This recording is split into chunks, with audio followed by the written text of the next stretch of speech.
नमस्कार, सत श्री अकाल, आदाब सभी को, राधे राधे, राम राम। क्या हाल चाल मेरे साथी, मेरे यार।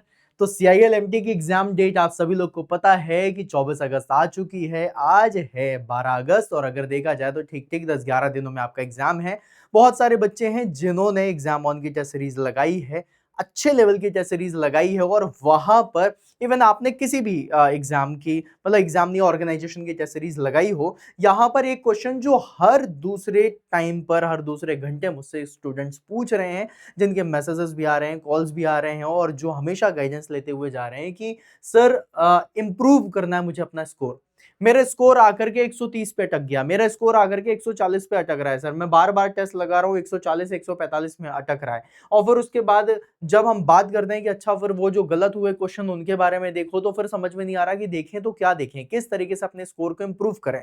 सो गाइज, आज का सेशन जो होने वाला है वो आप लोगों के लिए बहुत बेनिफिशियल होगा, क्योंकि इसमें जितनी भी टेक्निक मैं बता रहा हूं उनसे आप 110% अपने स्कोर को बढ़ाओगे। आपको हर एक चीज का बिल्कुल बेसिक और लॉजिकल आप लोगों को तरीका बताऊंगा जिससे आपके स्कोर बढ़ेंगे, 110% बढ़ेंगे। आप लोग इस चीज को थोड़ा सा दिमाग में रखना, ठीक है? ओके, अब गाइस चलिए शुरुआत करते हैं। तो अगर मैं मानूं कि आपका सीआईएल का एग्जामिनेशन है जहां पर आप लोगों को 200 क्वेश्चन को सॉल्व करना है, टेक और नॉन टेक को मिला करके, और वो भी 180 मिनट में करना है, राइट?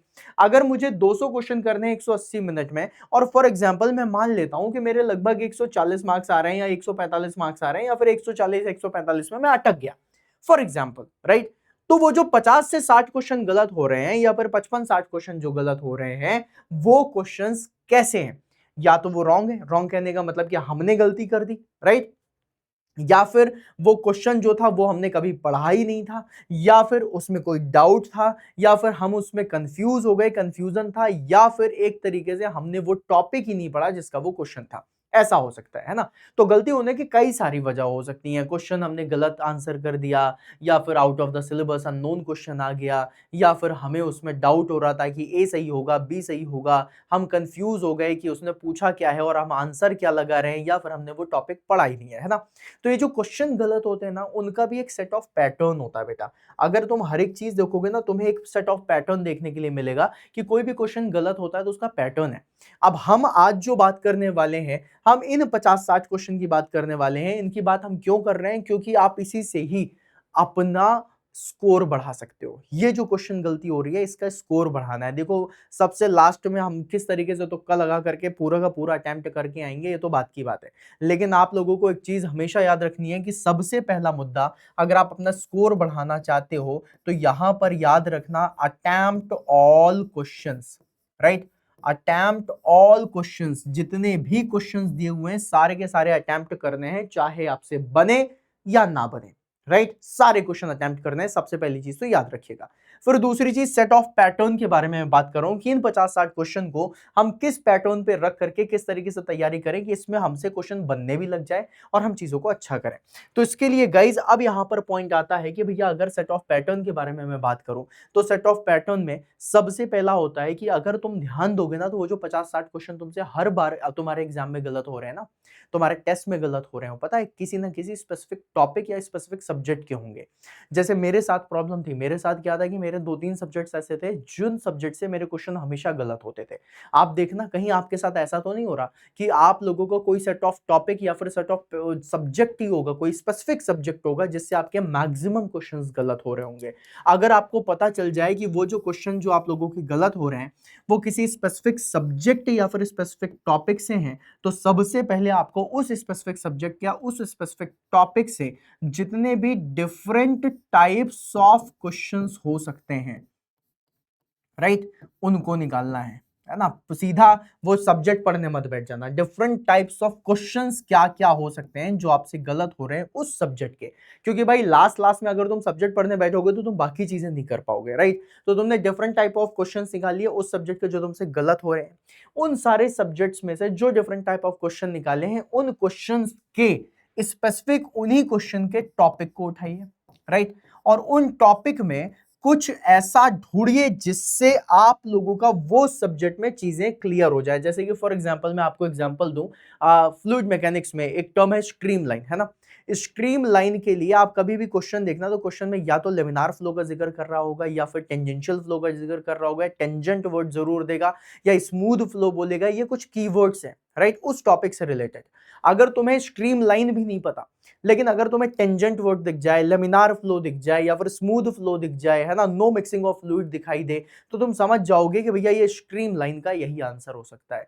तो उस टॉपिक के कीवर्ड्स को याद रखना, ये थोड़ा सा आप लोगों के लिए इंपॉर्टेंट होगा कि वो जो टॉपिक है वो टॉपिक अगर आप समझ पा रहे हो बहुत अच्छी बात है, अगर नहीं समझ पा रहे हो तो उनके कीवर्ड्स को निकालना होगा। ठीक है, फिर उसके बाद दूसरा सेट ऑफ पैटर्न क्या होता है कि वो क्वेश्चन जिसमें कैलकुलेशन नीडेड होती है वो क्वेश्चन आपसे जल्दी गलत हो रहे हैं या फिर उसमें आपका टाइम बहुत ज्यादा लग रहा है राइट। तो एक सेट ऑफ पैटर्न ये हो गया। फिर उसके बाद तीसरा होता है कि कोई भी क्वेश्चन है उसकी जो एक स्पेसिफिक काइंड ऑफ अप्रोच होती है वही लग रही होती है।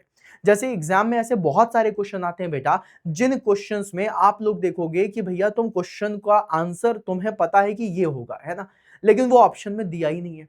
तो फिर क्या करोगे? जैसे फॉर एग्जांपल मान लो अगर मैंने तुमसे बोला stress is directly proportional to strain, है ना, या फिर Hooke's law is valid up to, हर किसी को पता है प्रोपोर्शनल लिमिट, ऑप्शन में है ही नहीं प्रोपोर्शनल लिमिट, ऑप्शन में इलास्टिक लिमिट है, तो क्या लगाओगे? इलास्टिक लिमिट लगाओगे, है ना।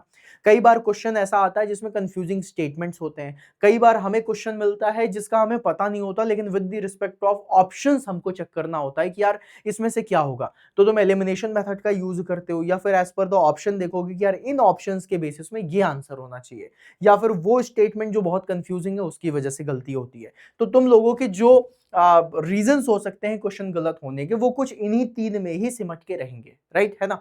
तो अगर तुम्हारा स्पेसिफिक सब्जेक्ट या टॉपिक में हो रहा है तो तुम क्या करोगे बेटा, इसके लिए तुम डिफरेंट टाइप ऑफ क्वेश्चंस उसी सब्जेक्ट या उसी टॉपिक मतलब उसी सब्जेक्ट से निकालोगे।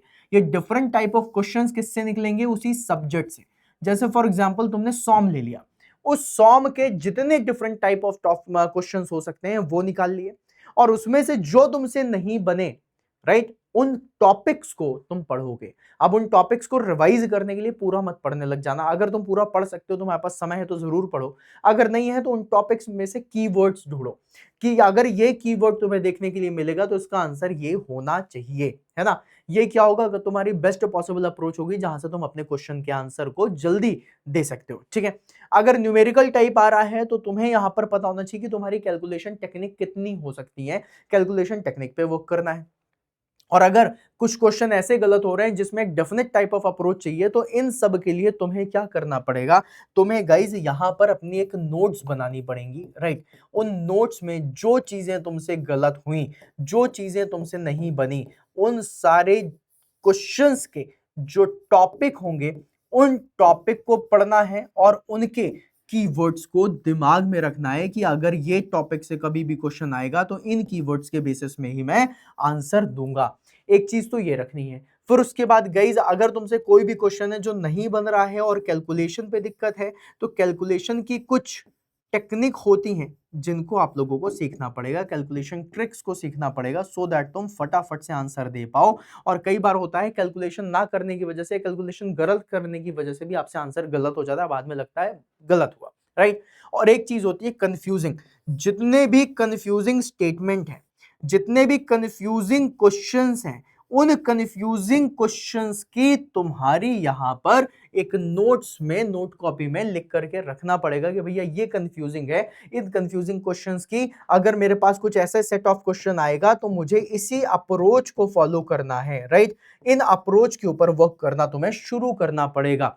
और धीरे धीरे, एक बार में ऐसा नहीं होगा कि आज पहला एग्जाम दिया 50-60 क्वेश्चन गलत हैं, अगला एग्जाम दिया तो 15-20 ही क्वेश्चन गलत है, बाकी मैंने कवर कर लिया, ऐसा नहीं होगा। तुम्हें हर एक क्वेश्चन के लिए फाइट करनी पड़ेगी, हर दिन तुम्हें फाइट करनी पड़ेगी सो दैट तुम अपने क्वेश्चन को बढ़ा सको, राइट। तो इस चीज को तुम्हें दिमाग में लेकर के चलना पड़ेगा, और जब तुम इसे दिमाग में लेकर के चलोगे तो हर दिन तुम देखना इंप्रूवमेंट तुम्हें दिखाई देगी। एक बार में बेटा इंप्रूवमेंट नहीं होती, क्योंकि ये जो तुम्हारी एनालिसिस के लिए मैंने टर्म्स तुम्हें बताए हैं ये तुम्हें काफी फायदा करेंगे। अब याद रखना, जो क्वेश्चन तुमसे आज बन रहा है ना बेटा, वो तुमसे एग्जाम के दिन भी बनेगा, लेकिन जो क्वेश्चन तुमसे आज नहीं बन रहा, अगर तुमने उसकी तैयारी नहीं करी तो फिर एग्जाम टाइम पे तुम्हें बड़ी दिक्कत आएगी। तो इस चीज को दिमाग में रखते हुए आगे बढ़ना है। तो आप लोग क्या करोगे, अपनी नोट्स में इन सारी चीजों को डालना शुरू करोगे।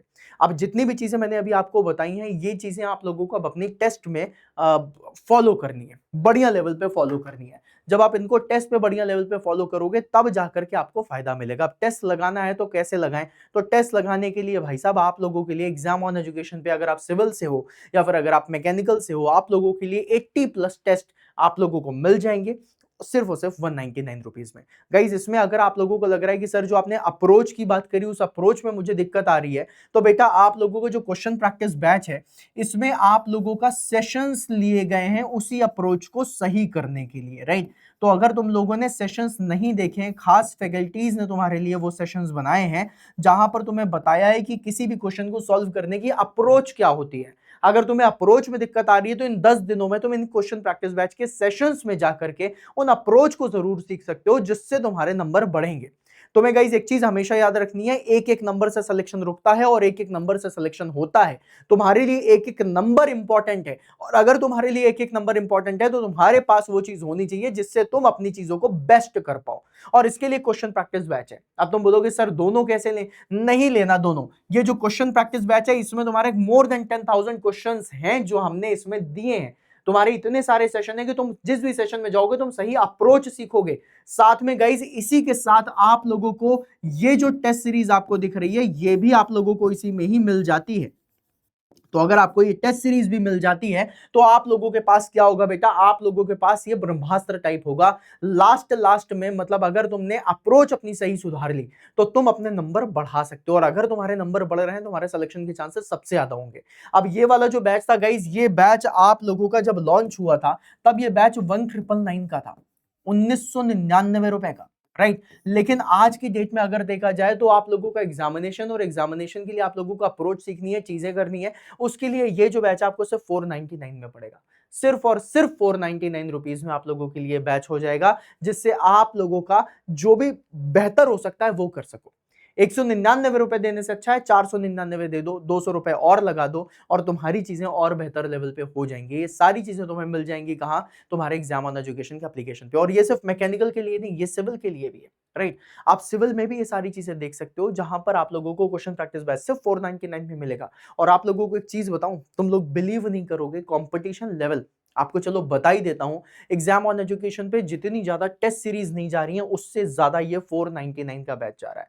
वी थॉट कि टेस्ट सीरीज में ज्यादा इनरोलमेंट्स हो रहे होंगे, लेकिन स्टूडेंट्स को अपनी अप्रोच जो सुधारनी है, मतलब तुम सोचो कितने सीरियस बच्चे हैं कि जो टेस्ट सीरीज, इसमें टेस्ट सीरीज भी है, तो कहते हैं भाई टेस्ट सीरीज तो लगानी है। अब टेस्ट सीरीज लगाने के बाद अगर उनकी अप्रोच और सुधर गई तो जो 140 145 नंबर पे टिक रहो, भैया तुमने बहुत मेहनत करी तब तुम 145 तक आ रहे हो पगले, लेकिन तुम अगर 175 तक पहुंच गए तो तुम अपने सिलेक्शन को डन कर सकते हो। और उसी लिए जो 30 नंबर की जो लड़ाई है उसके लिए अप्रोच सीखने के लिए बच्चों ने इसमें भर भर के एडमिशन लेना शुरू करा है। तुम्हारा क्वेश्चन प्रैक्टिस बैच मैकेनिकल का हो या फिर तुम्हारा सिविल का हो, इसमें सबसे ज्यादा स्टूडेंट्स आ रहे हैं। तो मैंने तुम्हें क्यों बताया, क्योंकि वो कंपटीशन बढ़ा रहे हैं, और अगर तुम पीछे रह गए, तुमने अप्रोच वो नहीं सीखी, तो तुम फिर थोड़ा पीछे रह जाओगे। और अगर थोड़ा पीछे होना बेटा तो फिर वो कॉन्फिडेंस नहीं आ पाता कि भाई मैंने इतनी मेहनत करी है और ये हो गया। 140 145 नंबर ला रहे हो, तुम बहुत मेहनती हो, तुमने बहुत अच्छी तैयारी करी है। बस वो लास्ट के लिए जो अप्रोच सीखनी है, लास्ट 10 दिनों में तुम अप्रोच सीख सकते हो और तगड़े लेवल पे सीख सकते हो बेटा। तो फिर तुम्हें जरूर इनरोल करना चाहिए। अभी जाओ, जाकर के इनरोल करो। और साथ में जितने भी हमारे कंप्यूटर साइंस वाले बच्चे थे, जो सिस्टम वाले बच्चे थे, सिस्टम की टेस्ट सीरीज परेशान थे कि कैसे मिलेगी, कहां मिलेगी, वो टेस्ट सीरीज भी तुम्हें एग्जाम ऑन एजुकेशन पे मिल जाएगी। तो अभी जाओ, जाकर के इंस्टॉल करो एग्जाम ऑन एजुकेशन, वहां पे जाकर के टेस्ट सीरीज लगाना शुरू करो, अपनी अप्रोच सही करो, सो दैट आप लोगों के पास इतना सारा कंटेंट और इतना कॉन्फिडेंस आ जाए ना कि जहां पर 145 140 में तुम रह जा रहे थे, वहां पे तुम देखना डे बाय डे कभी 4 नंबर इंक्रीज होंगे, कभी 5 नंबर इंक्रीज होंगे, तुम 150 155 160 165 170 इस तरीके से तुम खुद को बढ़ाते हुए चले जाओगे डेली। गारंटी दे रहा हूं, जो चीजें मैंने बताई हैं वो तुम जरूर कर लेना, ठीक है। साथ में गाइस सेशन को लाइक जरूर कर देना, और साथ में आप लोग चैनल को सब्सक्राइब कर लेना, क्योंकि यहां पर आप लोगों के लिए बहुत सारा कंटेंट आने वाला है। तो फटाफट से जाओ, इनरोल करो, तैयारी शुरू कर दो। और गाइस सच बता रहा हूं, बहुत नेक्स्ट लेवल पे मजा आ रहा है। स्टूडेंट्स के कॉल फ्लो इतने सारे हैं कि सर ये बता दो, ये बता दो, ये बता दो। इसके लिए मुझे ये सेशन करना पड़ा कि हम अपने मार्क्स कैसे इंप्रूव करें, ठीक है। और मार्क्स इंप्रूव करने के लिए तुम्हारी जो अप्रोच है वो तुम्हें बेस्ट अप्रोच तुम्हारे बैच में मिल रही है। और 499 का है यार, अगर तुम्हें 499 लगा करके तुम्हारे 10 नंबर 15 नंबर भी बढ़ रहे हैं और उसकी वजह से तुम्हारा सिलेक्शन हो रहा है ना, तो जिंदगी भर याद रहेगा कि वो 499 यार वर्थ इट था। एक क्वेश्चन भी अगर तुमने सही कर दिया और उससे तुम्हारा सिलेक्शन हो गया ना, तो भी 499 वर्थ इट हो जाएंगे। और अगर तुम्हारा एक क्वेश्चन की वजह से भी रह गया ना, तो जिंदगी भर ये वाला मलाल मन में रहेगा, जिंदगी भर वो रिग्रेट रहेगा कि यार 499 लगा देते, शायद एक चीज अच्छी हो जाती, तो कम से कम मन में ये तो नहीं आता कि यार सिलेक्शन नहीं हुआ। इतनी मेहनत करने के बाद एक नंबर से भी अगर कोई रुकता है ना, तो बहुत तकलीफ होती है। तो ये मत करना, ठीक है। चलो, तो इसी के साथ आज का सेशन ये एंड करते हैं। एंड गाइज, सिस्टम की भी टेस्ट सीरीज है, जो भी तुम्हारे कंप्यूटर साइंस वाले बच्चे हैं वो भी जा करके बता देना कि भैया टेस्ट सीरीज है, तुम बढ़िया लेवल पे लगा सकते हो। 50+ टेस्ट डाले हुए हैं, इसमें सब कुछ डाल दिया है, सो दैट तुम्हारी सिस्टम के भी बच्चों की तैयारी अच्छी हो। और आपको बता दूं, IITians ने ये टेस्ट सीरीज बनाई है, ठीक है। तो तुम्हें पता होगा, जितने भी बच्चों ने टेस्ट सीरीज लगाई उन सबको उनका लेवल दिख रहा होगा, भैया तगड़े लेवल की चीजें हमने बना दी है, ठीक है। सब कहाँ मिल रहा है? एग्जाम ऑन एजुकेशन पे। तो एग्जाम ऑन एजुकेशन पे अभी जाओ, जाकर के इंस्टॉल करो और तगड़े लेवल पे तैयारी करो, ठीक है। चलो, तब तक के लिए बाय बाय।